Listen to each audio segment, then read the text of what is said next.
This is the news at 6.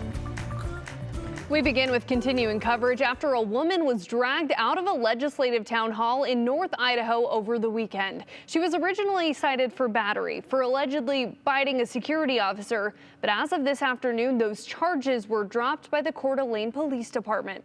Abby, well, you've been following this, and Abby, we heard from people who were at the meeting yesterday. What other details have you learned today? Hunter, yes. So I spoke with the organizers of that legislative town hall today. It was hosted by the Kootenai County Republican Central Committee. They say Teresa Boren-Paul, the woman dragged out of the meeting, was removed because she interrupted the meeting at least 7 times. Boren-Paul is a known figure in North Idaho. She has run for office several times as a Democrat. Quietly listen. I promise we will. In the meantime, he was warned at least 3 times, please behave. If you can't behave, you're going to be asked to leave.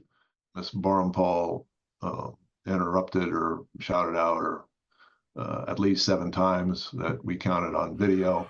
When Boren-Paul didn't respond to requests to leave the meeting, 3 security officers were called in to physically move her. Please don't touch me. Please don't touch me. Please don't touch me. The security team refused to identify themselves, but grabbed Boren-Paul's arms and legs and dragged her out of the high school auditorium where the town hall was being held. You can hear some people in the video cheering while others yelled at the guards to let the woman go.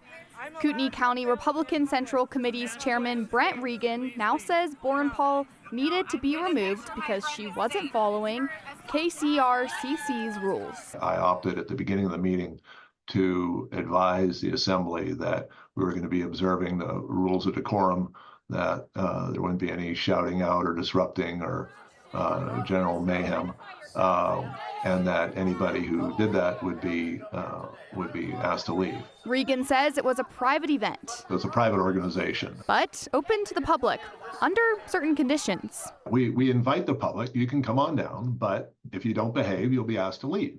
And just like if you were having a party at your house.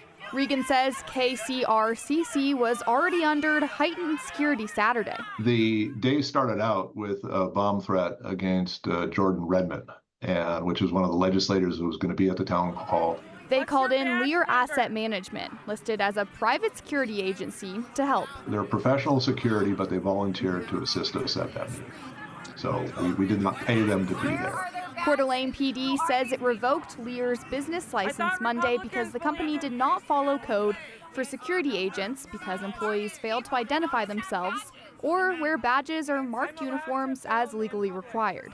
Regan says the whole situation could have been avoided if Boren-Paul didn't speak up at the meeting. We were trying to respect the rights of the 450 people that were there and behaving, as opposed to one that was misbehaving. People were on edge, and nobody was in the mood to tolerate any shenanigans. Boren-Paul said in a statement to KTVB in part, quote, "I could never have imagined my right to free speech and my right to assemble could be stripped in such a violent way." You're absolutely free to express whatever opinion you want, as long as you do it respectfully and, at the proper time.